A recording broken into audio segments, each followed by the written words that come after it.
Hi guys, and I hope you enjoyed that first episode with Mike. So this is episode 2 with Mike talking a little bit more about the journey after his time with the armed forces and how he grew Exeter Dental Centre into a practice that turned over more than 3 million a year in just a 3-year period. So I hope you enjoy this one. Can I ask a very specific question? And it's kind of like, maybe, how come I haven't asked this yet? But this word leadership is bandied about so much. Let's define it. What is leadership? To me. And what is leadership, and how have you applied leadership that you've observed in your military training, and how have you applied it to business? To distill it down to me is taking responsibility for the outcome. Right. When you do leadership courses at the Defence College, where international students come from around the world to come in the UK Defence College, it's a world leader in leadership. Whether you're doing a master's in business, whether you're doing the Henley Business School coaching, all of it, they talk about definition of leadership. Okay, there's so many books about leadership that it would be 10 podcasts to try and get through it. If I was to distill it, it's taking responsibility. Okay. You take responsibility for everything. Now, you could probably cover 90% of it with that. I've seen leadership where my clinical lead in Exeter, that has now become the clinical lead of one of the Peninsula Dental School's satellite sites, there are differences between he and I, but he is as competent a leader as me. He's very quiet. He's very professorial. He's not bombastic. You can't really spend 5 years with the Royal Marine Commandos without calling yourself a bit of an alpha male, walking around saying pays to be a winner. He's very different, okay? But he's a leader because he took responsibility for the roles that I asked him to do. And he became a peer with me. I owned the clinic, but he became the voice of the clinicians. Where I would make a business decision, he'd be a clinical lead. So I don't think that if to be a leader, you need to be Mike Hesketh or Aman Bhatti. You can be your own person, and obviously gender pay comes into that, age, physicality, mental health, all comes into leadership. Okay, be your own authentic, true leader and take responsibility for the outcome of everything in the business that you own. Right. You can't do that if your head's in someone's mouth all the time. Okay. So I think this is the key. And we were talking about this, and we've talked about this a few times, and I think that's where I fall down, is that I'm still trying to disassociate myself from being the lead clinician, and when I'm not working, then the money's not being generated, and maybe that's just a short-sighted view, isn't it? Maybe I need to just step back a bit and lead. At the risk of turning this into a consultancy visit for Exeter Dental and talking about you and then your style. I mean, we could wax lyrical, and we should do actually about this. We should catch up. But often, a lot of the clients that I work with are doing too much dentistry, and they're doing the wrong type of dentistry. They become overly emotional. They become overly invested in other people's foibles. Here's one for you. Owners of practices believe that there should be no leakage of money. There should be no drainage of money. Okay, so when a staff member hits a Facebook campaign that doesn't work, they can become quite emotional about it and upset. When a staff member is perceived to be swinging the lead when they're taking time off for whatever reason, the owner can become quite emotional about it, and they can take it personally. They're not doing what they're told to do, and I'm paying them money. I'll tell you now, Exeter Dental Centre leaked money everywhere, leaked cash everywhere. I spent 5 times as much time on turnover growth to cost cutting. You can grow yourself into profit. And the get out of jail free card is I could do dentistry and put 200,000-300,000 across the till each year. And that's where you're at now, because Hedro is a new project for you and getting going. You can financially dope your business. Okay? People get far too emotional and thinking that it's their money that they're losing out of Hedro or out of Exeter Dental or out of Dartmoor Dental, my new venture. people think it's personal. It's their cash. It's not. It's not. It's a third party. It's a brand. And it's only when clients don't have a strong enough brand that they think that it's their own money. And when we do the whole piece of work around who do you serve, how do you want your staff to behave, where do you sit in the market, are you loud, are you quiet, are you bespoke, are you Harrods, are you John Lewis? Once you start refining exactly the type of dentistry they've always dreamt about doing and the courses they've been on, then they start to get less emotional and personal about the money being wasted. I'll tell everyone now, you're wasting money. Every business owner listening to this, you're wasting money. Can we just get that out of the way? Yeah. Okay. I am wasting money on Dartmoor Dental. There's wastage everywhere. Okay. But what I do know is that Dartmoor Dental is growing twice as fast as Exeter Dental did. Wow. It's going twice as fast. Amazing. Turnover growth. Is it profitable? It's washing its face. We're 14 months in now. Yeah. It's a digital age now. It's the therapist age. It's the difference between Exeter Dental and Dartmoor is quite astounding because there was a 5-year gap between the two of them. But I'm comfortable that we are wasting money. We are not losing money, but we're wasting money. We are, and any business owner that tells you that there's no drip out of the bottom of their bath or bucket or whatever you want to call it, is lying. It's always wastage. The trick is to minimize it. The trick is to look at your elements now, to measure it and to manage it. And that's financial command and control, which I talk about when I'm facilitating Ashley's entrepreneurs course or with my bespoke one-to-one clients through my consultancy. I talk about financial command and control diligently. I know how much money Dartmoor Dental is going to have in the bank on the 5th of December this year. We're filming this in March. How do I know that? Why do I know that? I know that because I do a cash flow forecast. So there is no concern for me. I know if we hit certain markers, I know if I spend nothing on builders, there's builders everywhere in my business at the minute. If I spend X amount on marketing, I will have X amount on the 5th of December.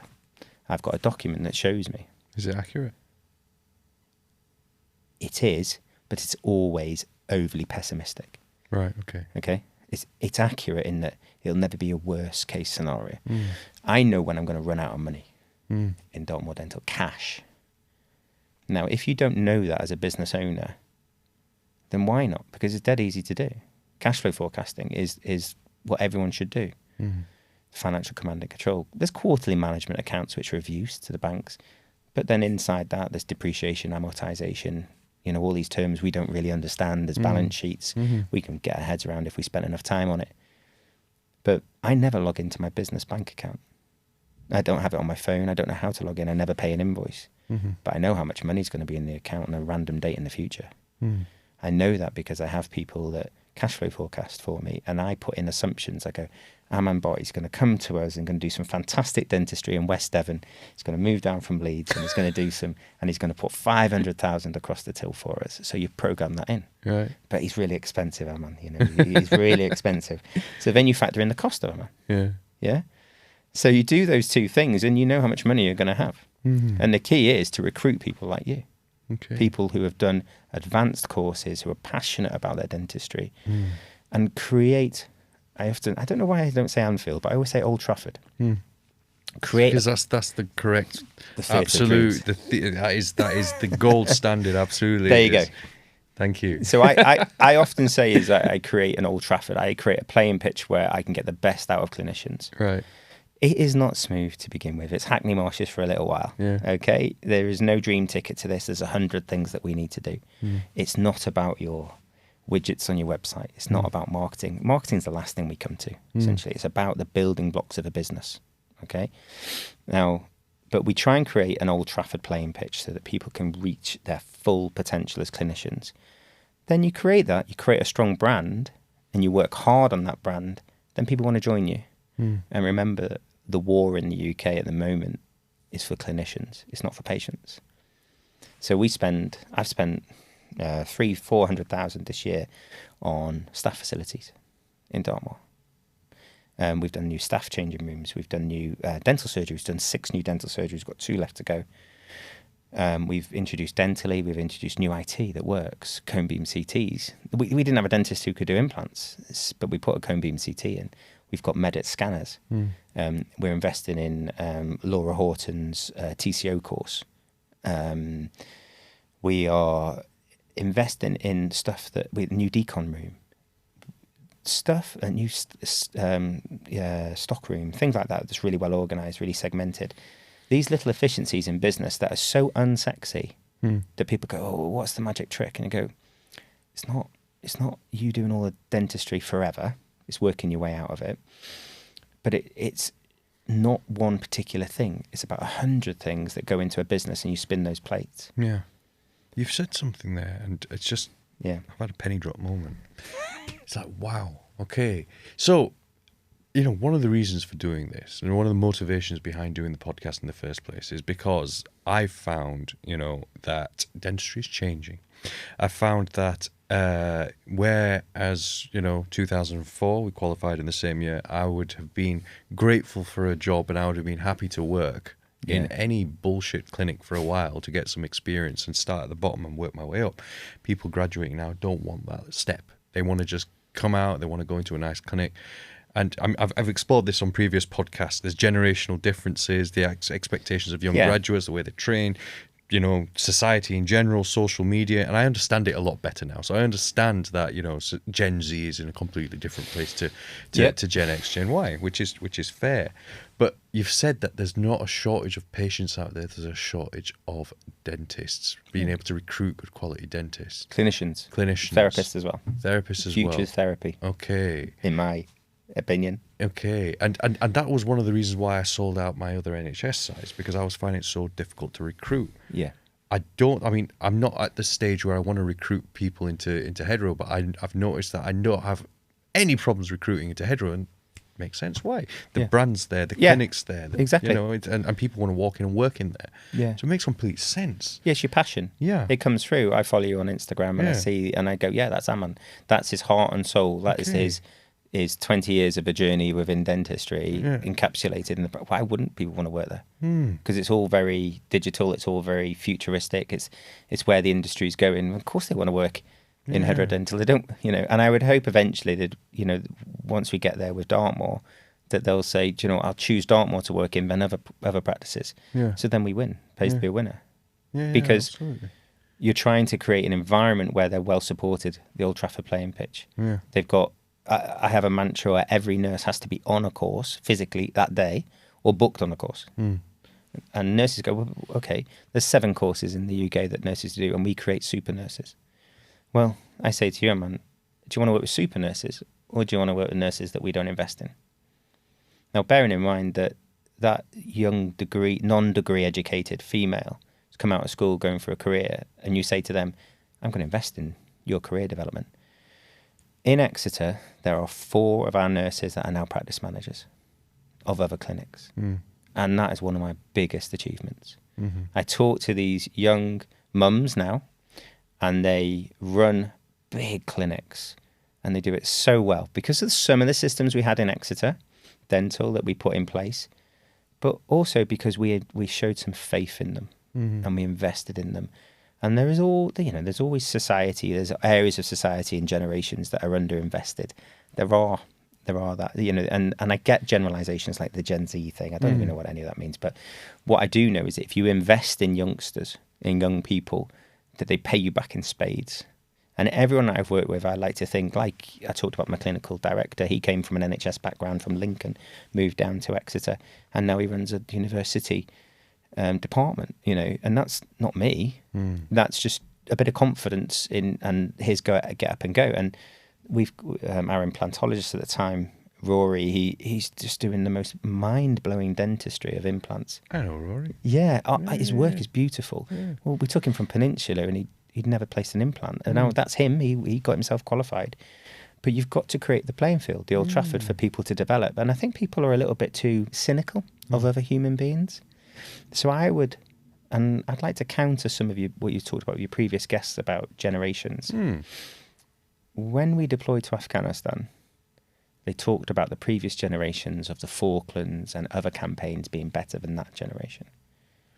And I bet your bottom dollar now they'll talk about this generation not being as good as the Afghanistan generation.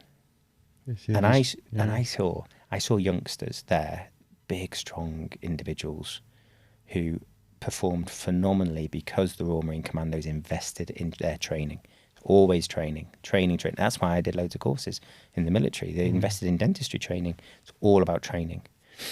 You train them, and you do the Richard Branson thing, and you just try and look after them well enough so they stay. Yeah. But you invest in training of human beings, and they'll pay you back in spades. I would counter there is no generational difference. But I often don't see the bad side of people to the point where I have to have it pointed out to me. Yeah. And you get your fingers burnt sometimes. But no one's ever really done any harm to me that I haven't been able to cope with or deal with. You know, I think, oh God, I didn't see that coming. And other people go, oh, I saw it coming. You know, and I get to, oh, you're a bit too trusting of that individual. And well, I'm not going to stop. I'm not, you know, I still want 4 or 5 of these people going on to run dental practices in Tavistock, is the town that Dartmoor Dental is in now. I want them developing. If we can't provide an environment where they can be promoted, then I want them moving on. I want them to be developed. And I think that's a mantra that served me quite well, is wanting staff to get on. I don't take it personally if they want to leave and take a promotion somewhere. If I can't give it them, I try to. But I also try and make it so that it's a downward step. Whatever clinics that they go to, you know, they don't, that they think, you know, they go, oh God, you know, Dartmoor didn't have this, and Exeter Dental had, you know, these good facilities and stuff. I want to make sure that we've got the Old Trafford playing pitch, not the stadium, prefer Anfield. No. Fair enough. Hi guys, are you thinking about getting into dental implantology? Well, if you didn't know, I'm one of the founding members of Unique Implant Training. Unique Implant Training is now in its 5th year, and we are now fully EduQual accredited to diploma level, which is an 18-month diploma, the only 18-month implant diploma currently in the UK. So if you want to begin your implant journey, please don't hesitate to give us a call. Find us at www.uniqueimplantraining.co.uk. We look forward to seeing you soon. Listen to this story again. It's like I'm listening to it for the first time, and I'm just mesmerised about how you managed to turn over from, like, you know, 500 grand clinic, 2.5 million. Can we talk about the exit? So did you always know you were going to exit? Yes. You did? So that's another little nugget. If people are writing down little nuggets they want to discuss with me at some point. I think it's important because what is the whole point of buying a dental practice? What is the whole point? Right, well, when you do, I did a master's in business when I was selling Exeter Dental. I was on a master's course, a full-time degree course, and you learn a lot on a master's. A lot of it's confirmatory stuff that you already know and I already knew, but we just don't know we know. You know, like we go for this imposter syndrome as business owners. Yeah. Well, if you go on a master's degree, you go, oh, I know that. The master's in business. Yeah. Oh, an MBA. I know that. Oh, I know that. And a lot of it is confirmatory. Yeah. Okay. Yeah, so it's basically a confirmatory exercise around that you know how the business world works. And what they always say is a business, there's sort of like unwritten rules, is that a business has to be sold at some point. So why don't you build it so that you can exit and sell it? Why don't you build it so that you can sell it? Like I see a lot of people now, and they, you know, and I go, right, what's the exit? Oh, I'm not selling it. Well, someone's got to sell it. Either you're going to keel over, or you've got to exit. So let's plan it. And Lara and I we knew that the price that we were paying, 280k for Exeter, was a fair price. It'd been on the market for 2 years. Everyone had looked at it. We knew it was a good price. But we sold it for 3.2 million. And we sold that to Bupa for 3.2 million. 4.5 years later. And so for Lara and I, that was akin to winning the lottery. You know, that really was. It was a 4.5 year, blood, sweat and tears, risk, hard work. But we walked away with 3.2 million, all cash up front. We had conversations with numerous people, and the agents created a little competition. And then it was when we actually sold it to Oasis, but on the same day Oasis bought us, Bupa bought Oasis with a competition and markets authority. So on the same day we essentially went into Bupa. Okay, I mean the Bupa team came down and they onboarded the practice. It was a walkaway deal as well, wasn't it? Walkaway, right? Because that was one thing that was very unique Yeah. Which he told me, I was just like, I thought they would always want to tie you in. Yeah, it was at the time where like the tie-ins were getting to 5 to 7 years. Now Yeah. I see well-known dentists in Exeter getting 5-7 year tie-ins in Portman and things like that. And I think, why have you not positioned yourself where you can get a walk-away deal? I think it's people take too much out of their business. They live too well. So it's trying to keep the money in the business so they can invest. But the reason why we got a £3.2 million walk-away deal within 4 years, I think, is because we didn't have to sell it. We'd positioned it so that it was in a cadence, a rhythm, and I talked to you about cadence documents that we do. Yeah. That we hit it into a rhythm where it would always gross what we knew it was going to gross, and it was making between 400 and 500,000 a year, so we didn't need to sell it. Now we share a common history in that my father was killed in a car crash when I was 8 years old. Right, yeah. And my boy and my daughter were 5 and 3. Poppy was 5, Hugo was 3. And I just thought life's too short. I was 35. We had a business worth £3.2 million. I knew it was. I was doing a master's in business. I'd taken enough risks in my life. And I thought life's too short. You know, my father was killed in a car crash when I was 8. So I thought, right. And again, Lara, just brilliant support, said, yes, let's travel. And so when we sold the business for 3.2 million, we went traveling around the world. Wow. While we were abroad, we bought a plot of land back in our village in Devon, in a little bungalow. And we sort of did all that deal and decided we were going to settle in Devon. But we went around the world for 9 months, pre-COVID, just about. And we went to Australia, New Zealand. We went to simple places where you could take a 5 and a 3-year-old, nothing, you know. Went to Singapore, see some friends, Australia, New Zealand, Cook Islands, the Hawaii, California, Canada, New York, Washington, and then back to the UK for 9 months. And if I said anything, Aman, that was the highlight of my life. That was the best time. We can never get that time back. Yeah. Like all that we lived out of 2 suitcases and had these 2 little kiddies running around. We tried to educate them with books. So when COVID hit, we were seasoned home educators. So we went back into textbooks and stuff. Have a lot of respect for teachers. No, absolutely. And so, we went traveling around the world, took the money off the table. But it was a negotiation where I said that I was doing a master's, I was on a full-time degree. Yeah. And because we didn't need to sell, I was like, well, it's all the money up front. And also on the accounts, because we were very well managed accountancy-wise, I didn't have to do dentistry. So because I didn't have to do dentistry to make the business work, then it was a walkaway deal. And I think that people prop their business up far too much. And my advice to you with Headrow would be, obviously it's a passion project for you and it's very, very, very successful, would be to think, okay, how do I exit in 10, 15, 20 years, whenever that's ready? It'll be sooner than that. Sooner than that. Sooner than that. But how does it feel? I know how it feels because I've exited 2 businesses already. Of course you did. I'd be interested to know, how did you feel?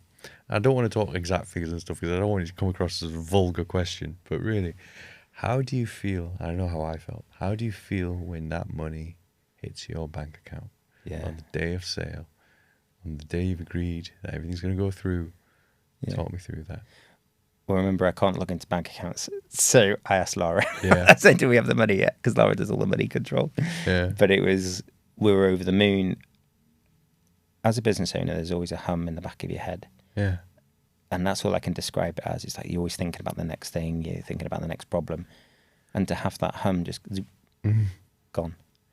And to have that, so it wasn't necessarily the money in the account, it was I'm no longer responsible. And I suppose we come full circle towards that leadership and responsibility. I'm no longer responsible for the outcome of this business anymore. It's a limited company. They bought the limited company in the shares and its debt and all that type of stuff. So I'm no longer responsible. It was that feeling of quietness in my head the next day. Yeah. And it was nice to have the money. But to be honest with you, I didn't do anything. We were traveling. So we bought a plot of land while we were away, obviously. I don't think we bought anything. We didn't. We went on holiday. We went to Dubai. There we go. We went to the water park in Dubai. Yeah, so we celebrated with that. We sold 1 car from but I just bought second-hand cars. Now I need to sound more interesting in this. I'm rapidly realizing that I need to sound more interesting. But I was 35, so I knew I had to work again. I knew I had to go again. Yeah. I have a fantastic financial planner in Thomas Dixon of Wealthwide, and he's like marriage counselling. We speak to him every year, and it's this cathartic experience. He is like top of the tree, financial planning, and he said you'll have to go again. You're 35. I mean, you're not, that's a lot of money, but you're going to have to go again. If you're going to, we want to put our kids through private school. We wanted to live in a house in Devon that overlooks the river. We built this architecturally type house that I showed you. Lovely, Yeah. So we wanted to do these things, and he's aware of that, and he knows, and he said, but it's all right. People like you go again. And I was like, nah, really? I've done all the stress of that. And then here we are. We've got another project. Yeah. So yeah, we had that money. And then, but the best thing was planning to travel around the world, and those 9 months of just nothing in our head. Yeah. I'd do exercise every day for a change. I'd do education with the kids, and Lara would, listen to music, and we'd be in Byron Bay in Australia, just loving life.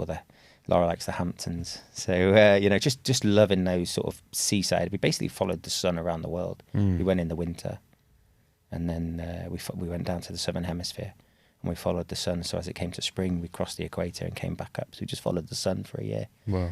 And I'd say that was the biggest achievement. People go, oh, money and numbers and stuff. But and the more you have, more money, more problems. Yeah. More money. And like, and it's easy to say that because we're obviously successful. But you got to manage it, and then you got to manage it, and then you got to manage relationships. Then you change as a person, and and I'm not going to be naive to say that I didn't change. You probably did, but didn't realize it. But it's nice to be financially secure.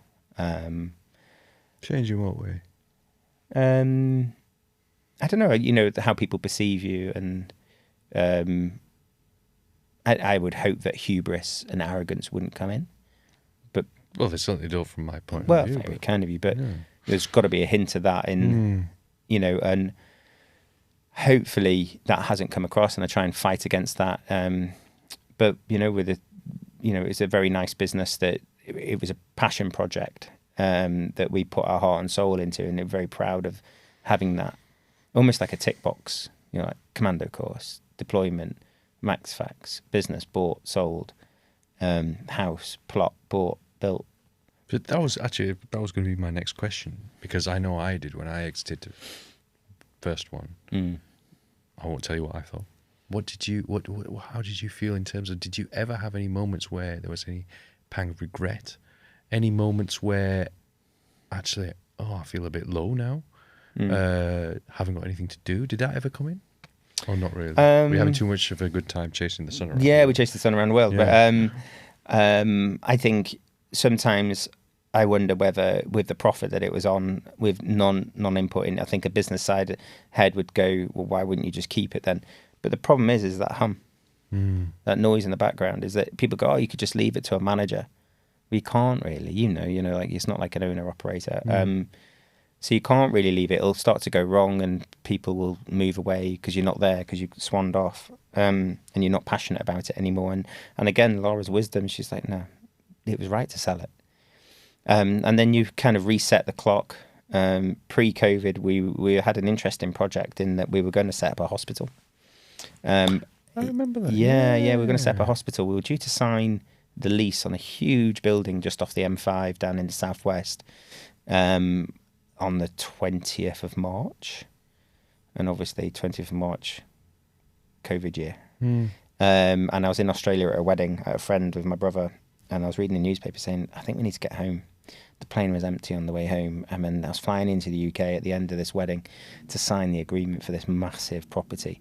And in a way, we felt like we'd sold a very profitable, well-established business to then put it all on the line again. It was £1 million project. Now, in hindsight, it was to enable the hospital consultants to do some fantastic clinical work with a dental centre in a quarter of the building, a 6-chair practice in a quarter of it, and then 3/4 of it being doctors, and to provide services to them because they're hospital consultants and they can't manage their business very well. We could do that because we're a well-established industry in the healthcare sector people paying private fees. And it was to support these hospital consultants and stop Bupa and these hospitals taking all of their money from their private work, and so that they became entities, but they had some support from us, and we did a brand around it, and we spent a lot of money on it, £30,000. But it was an overnight decision of, do we turn off the £30,000 and say, we just don't know what the world looks like. If anything, it would have been better that we'd signed before I'd gone for the property and then I was committed. And in hindsight, it probably would have been a £10 million success, because lo and behold, waiting lists go through the roof, and dentistry waiting lists go through the roof, and it was going to be all MVHR, so air changes and things like that. It could have been fantastic. But God, the risk and the worry. And so it's about calculated risks, entrepreneurship. It's about calculating it. And sometimes you get it wrong. Let's say that, we could have bet the other way with that one. But I'm glad that I didn't have to go through COVID with £1 million project over my head, looking at the world going to pot. And we were lucky. And so there's a bit of luck, there's a bit of timing. But entrepreneurship isn't about always taking risks. It's about taking calculated risks. And I often talk to myself. My wife Lara will tell me that I walk around the house talking. I don't know it. I'm thinking about weighing things up. I calculate it all to the best of my ability. And then one thing that I can do is delegate and make a decision. I can delegate and make a decision. I don't micromanage. And so that's one skill that I would urge everybody listening to this to take up, is to not micromanage and to be able to delegate and make a decision. And when you go for a decision, go for it wholeheartedly and stand there and say, this is the right way we're going, because of the leadership. Because ultimately no one wants someone who's not confident in a decision if they're at the helm of the ship, if they're the captain of the ship. It's confidence. And so I would hope that I excel confidence without hubris to my team, and don't sweat the small stuff. Amazing. So the travelling was great. And then we've obviously launched Dartmoor Dental, but I was just about to say, so you've gone again. You did eventually go again. So what was Well, tell us about the new project. Yeah, Dartmoor Dental is. I'm all up for making life difficult for myself. It's an hour south of Exeter, and you know that it's 5 hours to here from Exeter, and it's an hour further down the peninsula. And if there's a shortage of clinicians in the UK, there's definitely a shortage in Devon and Cornwall. Right. And so Peninsula Dental School's helping with that. But it's an hour further on. It's on the other side of Dartmoor. It's on the border between Cornwall and Devon. It's a 200-year-old manor house, solid wall construction. The roof was recommended for replacement 25 years ago. So the roof leaks. The dental practice itself was, the chairs were all run down. But it was a rough time with lots of potential. And interestingly now, a lot of the staff at Dartmoor are staying with us because of the Exeter story. Those who don't want to stay with us opt out, and that's cool. We wish them all well with life. There's no hard feelings. It's non-emotional, remember, okay? And we wish them well, and hopefully we look after them as best we can as they exit, because they don't believe in our values. And you go, fine, it's high standards. We don't have a building with a roof that leaks. We don't have a building with the back walls falling down, and and all these standards. We have a compliant business, not a non-compliant business. Okay, so all of these standards have to raise and come with us on the journey. And I know it's discombobulating for everybody, but funny old thing, Dartmoor, when we bought it, was turning over 800,000, and we bought it for about 600, the business, in February last year. Okay, 1st of February 2022. It's now March 2023. It was turning over 800,000, and I've just signed off on the first year trading accounts at 1.6 million. So congratulations. Yeah, we never got Dartmoor to jump 800,000 in 1 year. And you go, okay, that's good. But I know in the first 3 months of this year's trading that we're turning 2.5 million. So in 2 years, we've gone from 800k to 2.5 million. Yeah. In 2 years. And that's putting in all the systems that you had before. Systems, yeah. But I will say there's a caveat to that. I'm 40, slightly overweight. I had to go to the doctors. Okay. Yeah. Chest pains. Yeah. In the middle of the year. Yeah. I had to reorganise my leadership group. It wasn't working. Too many distractions. Not enough focus on Dartmoor. I always felt like I was doing everything. and it turned out that it needed a lot of work. And the stuff that I was being told was being done, and it wasn't being done. So I had to re-engineer the leadership group, and now I'm very happy. I brought in some ladies from Exeter Dental, and they have just gripped it, and I think they're the key. So my business manager, Karina, started life as a receptionist. We recruited her from the body shop. And so this is what I mean, you know, these young, dynamic, sparky people. She's now running this business that's just grown all off the back of the work that she's done with me and with Lara. Lara's the creative director behind the business.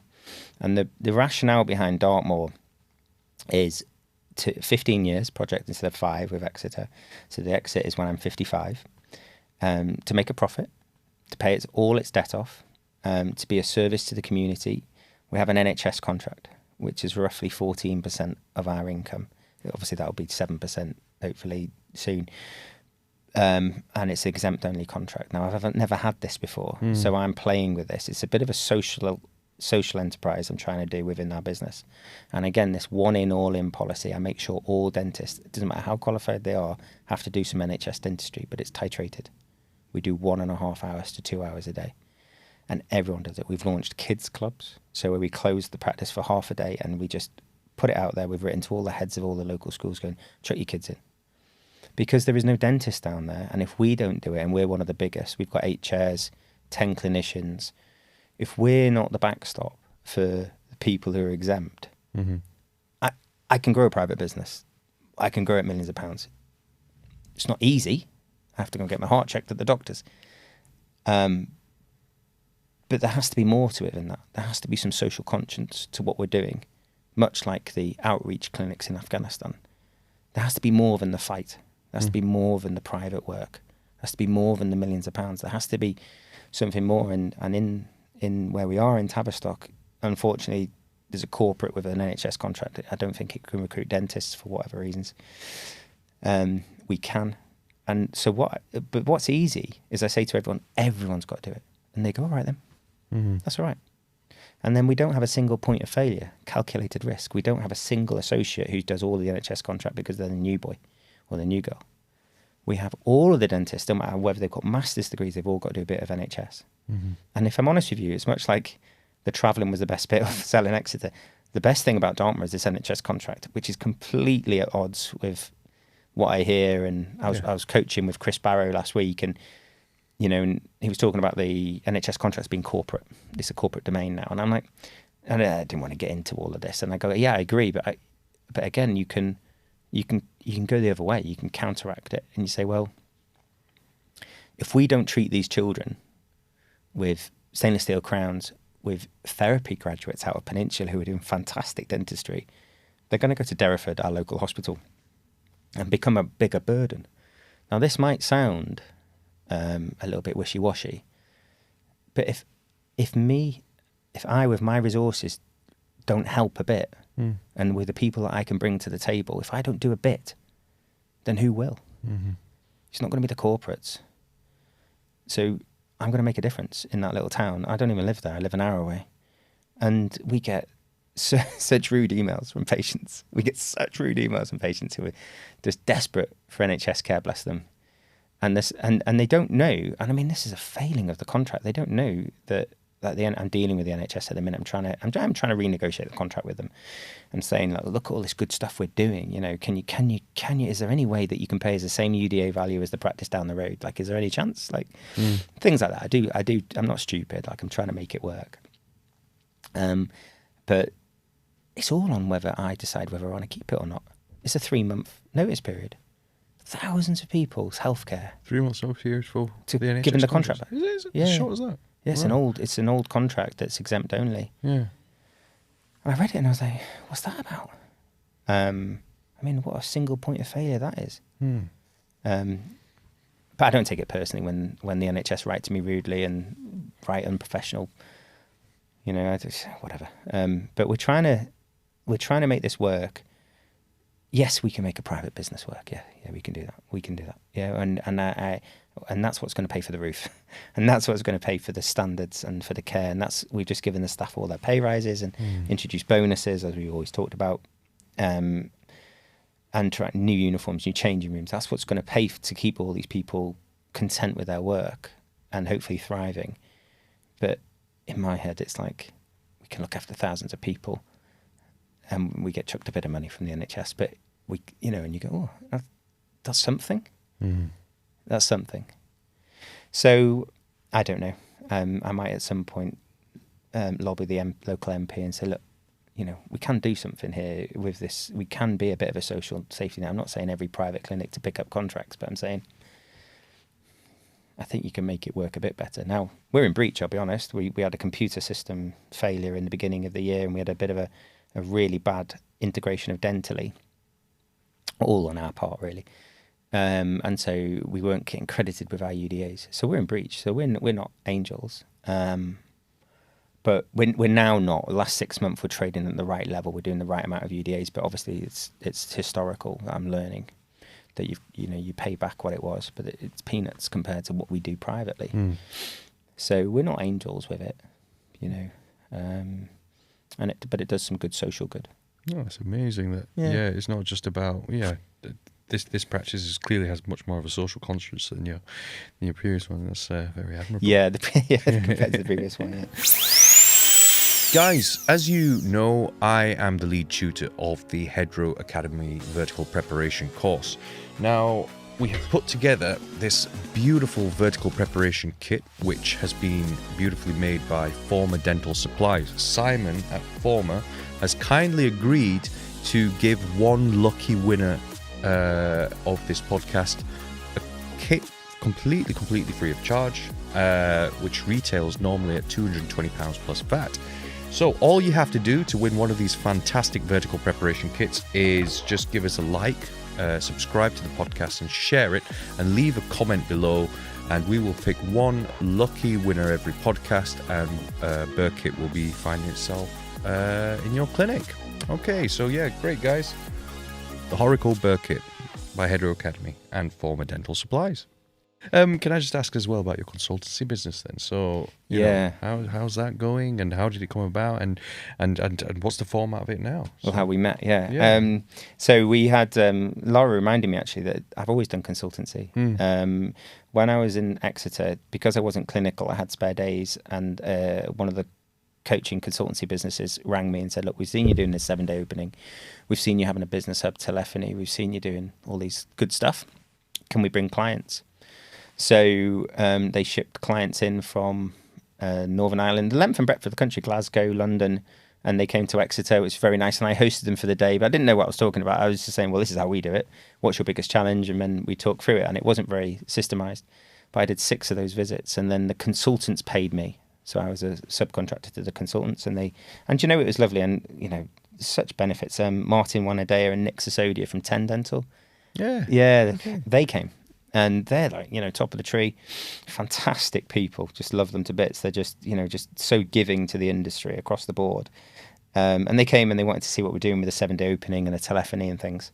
And so we made good friendships with those guys and the others that came. And then after that, Ashley Latter, I was a bit of a loose end when we come back from travelling. Ashley said, Mike, the Exeter story's great. Okay, you've been in the dental press about it a bit. Do you want to come up and tell people about it? I came up the year before your course and gave the talk for a day. And quite a few people on the course said, we've joined the course to hear you about the Exeter thing. So, that's very reassuring. So, you get a bit of your imposter syndrome starts to drop a little bit. And then I did a master's in business, and I thought, okay, I'm a bit short on coaching. So I went to Henley Business School and I got a certificate in executive coaching. Now, you are an executive of Hedro Dental. You're the principal. You're the executive. So I've got a certificate in coaching. I just wanted to make sure I didn't have any holes in my armoury. Coaching. I didn't want to know that I was missing anything from the master's in business or from the coaching course. And then Ashley's course, I facilitate on the entrepreneurs course, and I've done that for 4 or 5 years. He gets some good speakers in. Again, through that, you get to meet some really nice people, good people in the industry. I really like Chris Barrow. I like what he's done for the industry during COVID. I like the leadership that he provided. Spent a bit of time with him now, and I really enjoy his company. I like. We were talking about a hypnotherapist, Yeah, we Jess, were. Nigel Risner, the talk, Yeah. and Ashley brings in different speakers from the UK, which are fantastic educators, and then I'm there as a facilitator. But alongside that, we've refined Hesketh Healthcare Consulting, which is my business, Yeah. and I spend 50% of my time on Dartmoor and 50% on consultancy. And what I do is I use all of this knowledge and experience and leadership, and hopefully there's a lot that I've seen now. It's not much that I've not seen. And I help people who are practice owners. I'm 41. They're usually in the sort of 30s age range, and they're just about buying a practice. And they're doing something spectacular. So either buying another practice or they're expanding. It's reasonably chunky fee-wise because I have to give up time that I can work on Dartmoor. I have to, give it to the clients, so the paying clients. So I run this consultancy, and I love it because I go see them. I go to their practice in the first week of the month of whenever they engage with me. I spend time with them, their team. I get to know them. I get to know how that small business, because we're all small businesses, if we're less than 20 million turnover, affects their personal life. And so it becomes bespoke. And we've made a decision, actually, Lara and I are doing some business planning while we're up in Leeds alongside shopping. We're going to stick with a bespoke. So I feel better when I create strong bonds and relationships with people, and we're not going to do the big mass course thing. We're not going to go hard after trying to make some sort of little bit for everybody stuff. I enjoy working with Ashley Latter. I enjoy his company. He's a friend. So I'll keep going with the entrepreneurship and facilitating his course. But that is as much as a sort of course I do. It's 6 visits a year. But my future is in bespoke consultancy, and we're actually launching a new brand. We're going to re-energize it. Lara's the driving force behind that. It's going to be very, very swept up, but it's aimed at not being around forever with people. It's to leave them with a roadmap so they know where they're developing in their business, and saying, right, okay, we don't have no tie-ins. I don't tie anyone in. I say to them, because I didn't like it. I had my coach in the first year. I only had him a year, and it was a year-long thing that after 6 months, I didn't really need them because I had a roadmap. Now, everyone's different. I have clients that have been for 2-3 years since we started it. And I have clients that last 6 months. And it's always amicable and brilliant, really great relationships, but they don't need any more, and if anything, I'm the one pushing them out the door. I say, you don't need me anymore. It's cool. All right, you're fine. And we work on this trust, honesty thing where we say, we'll invoice you on the 23rd. You come with us for a month, and then we'll keep going. But just out of courtesy, give us a month's notice, because I've got a waiting list. I only work with 5 clients at once, and I run a waiting list of people to work with. The fees are reasonably chunky. They're business owners, but what I try and get them to do is to add between 500,000 and £1 million turnover to their business in the first year. So the fees are, the fees reflect that. The fees reflect that, but they don't even reflect that really. To be honest with you, they reflect the time that I lose on Dartmoor. Really. Yeah. So it's I'd hope that they get massive return of value on the consultancy that we do, and I'm just interested in them. I'm just interested in them getting what we had as a family, and Exeter supporting our little family. Dartmoor supporting our family, which it will do for the next 15 years until I retire at 55. And I just find it really satisfying. And actually, I have to show you, I've got a gift. I've got a gift of a watch. Amazing. Yeah, from a very dear client. He's been with me 2 years, yeah. Oh, do you mind me asking? Indian heritage. And the Is it client, Cartier, is it? It's a Cartier, yeah. Very nice. Yeah, and I didn't buy myself a new watch when I sold my business. No, I didn't. And he knew this. He's a very intelligent individual. And he had this title called Guru Dakshin, which is at the end of a teaching course. Yeah. They gift to their teacher a gift.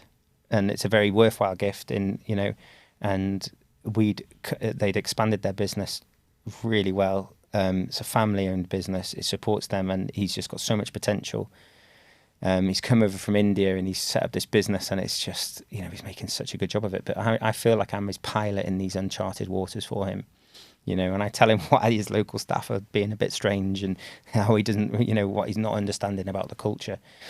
And we've built this business up, and his turnover's doubled, and he is just it's the relationship with him that I value the most. And it's the same for the other clients.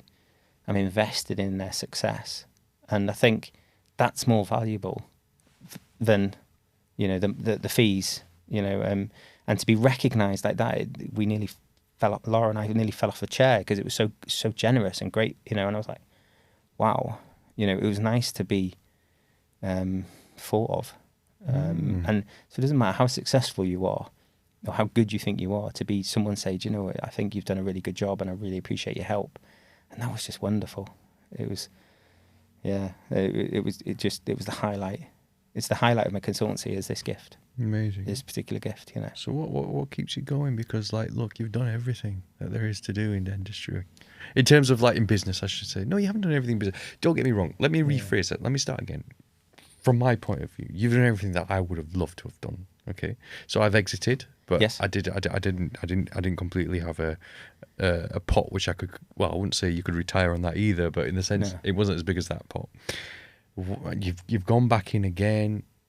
What I'm trying to say is, what keeps you going? Because you've done so much. That's what I'm trying to ask you. Yeah. What drives you? What's driving you? What keeps you going? Seriously, because like.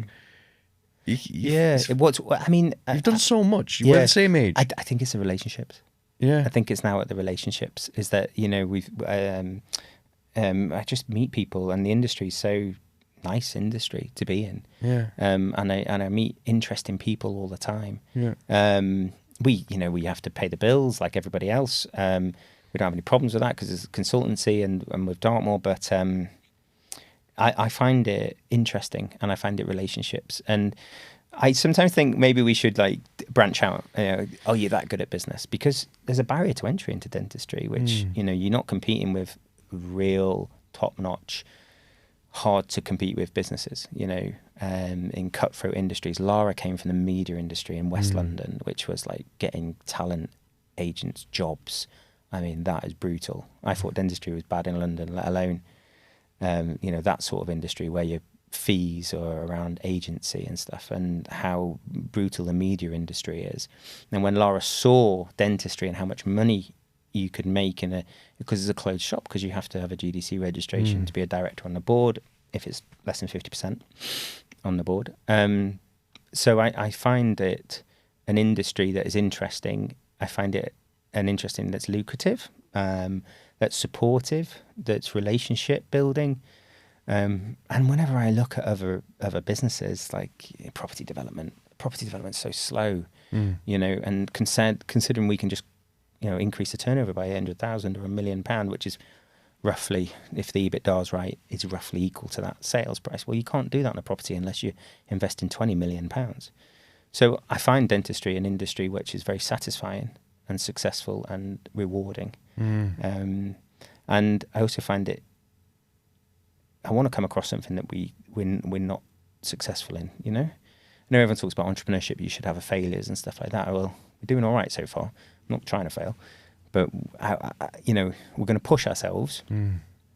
But there will be a point now where you know, sensibleness kicks in. We've got 2 dependents in Poppy and Hugo, are 11 and 9 coming up on.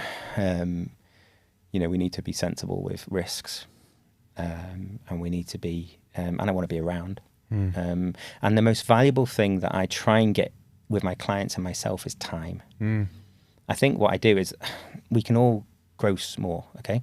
You can always sell more, right? But time. How do I get Aman to have as much time as he wants doing what Aman wants? Whether it is, unfortunately, watching Manchester United, whether it is going to the gym, whether it is traveling, whether it's 6 weeks in India, whether it's whatever you want to do, how do I give you the time back? And the key thing is that I'm after now is the time back, so that I can decide what I want to do with it in support of my family, and how do my businesses support my family. And hopefully extended family as well. Amazing. How can people find you, Mike? How can they find us? Yeah. So we have a website called Hesketh Healthcare Consultancy. It is due a revamp. We have an Instagram. Because of our relationships, we don't market.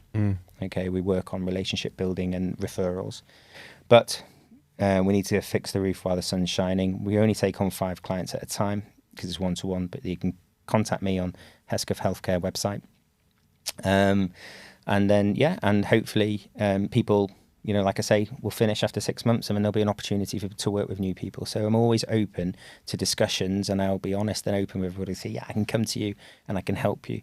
But what they will get from me is 100% commitment to them, their business, and how it supports their family, like my businesses support me. We have a showcase in Dartmoor Dental. I can show you how an 8-chair practice works. All of the branding, financial command and control, the staff organisational structure. I can show you how all that works in a working example. It's almost like a showroom. It's not a showroom because it needs renovation, but we're about a year away from the building work being finished. But that is a challenge that most of my clients are going through. How do you operate a business out of a building work? So all of it is pertinent. I'm learning about the digital side of dentistry. We did all that growth, by the way, without Invisalign, without implants. Is this all routine care? It's all routine care. There's no flash. I believe in building a solid base to then build a pyramid on top of. And we are doing Invisalign to be soon, hopefully. We are going to do we are just started implants. We have started facial aesthetics. But I see these coaches and consultants banging on about marketing and banging on about Invisalign and build your £1 million practice, Invisalign. You think, I go, why? It's a single point of failure. It's a risk. Don't, add Invisalign. But why would you prop your whole business up? Unless, you're in, a high street in the most fashionable part of the world, and you might want to go narrow. But really, the full service practice with where clinicians want to work for you and they have a team approach to dentistry. I talk a lot about team approach to dentistry. So all of that is covered by my consultancy. People can reach me at Hesketh Healthcare Consulting. Hopefully they'll get an authentic experience and leadership and and I like to see owners thrive. Yeah, most certainly. Well, Mike, the reason why I invited you on is because that story, going back to 2019 when you first told it, I was sat there in the room, my jaw literally just dropped. I was just like, wow. And it's like, today, it's like I've heard that story for the first time all over again. And I'm just like, wow. And it's made me really rethink and really re-examine what I'm doing. And it's kind of like got the lessons and I kind of have implemented a lot of it. But there's stuff which I've missed, and it's been a really useful exercise for me, more selfishly, to revisit a lot of these things. So I'm going to go back. This morning I talked to Paul Tipton as well. And I've been talking to Paul I've done all of Paul's courses. He's told me so much stuff over the years, which I've kind of forgotten. And today, for me, has been a great learning experience. People listening to this, and if it's the first time they listen to this, their minds are going to be blown by this story. So really, it's very kind of you. Really, it's an honour to have you on the podcast. Thank you for being so generous with your time. Thank you for coming all the way from. Do you still live in Exeter? I still live in Exeter, Devon. Thanks for going all the way from Exeter to Leeds, to sunny Leeds. To talk to us today, and thanks for your time. No worries. Lara's been sat in the corner. Hello, Lara. Thanks for coming. It's been a pleasure to meet you in the flesh, and I hope you've enjoyed the sights of Leeds and all the shopping, the Victoria Quarter. The credit cards out and the shopping. There is that. But you've always been a friend, and since we first met, you're just a wonderful person to work with, and I've really appreciated your friendship over the years. Thank you. That's very, very kind, and thanks for supporting the podcast. And I can't wait for everybody to listen to this and really take all these messages and these little nuggets and these tips on board. And Mike, once again, thanks, Lara. No worries at all.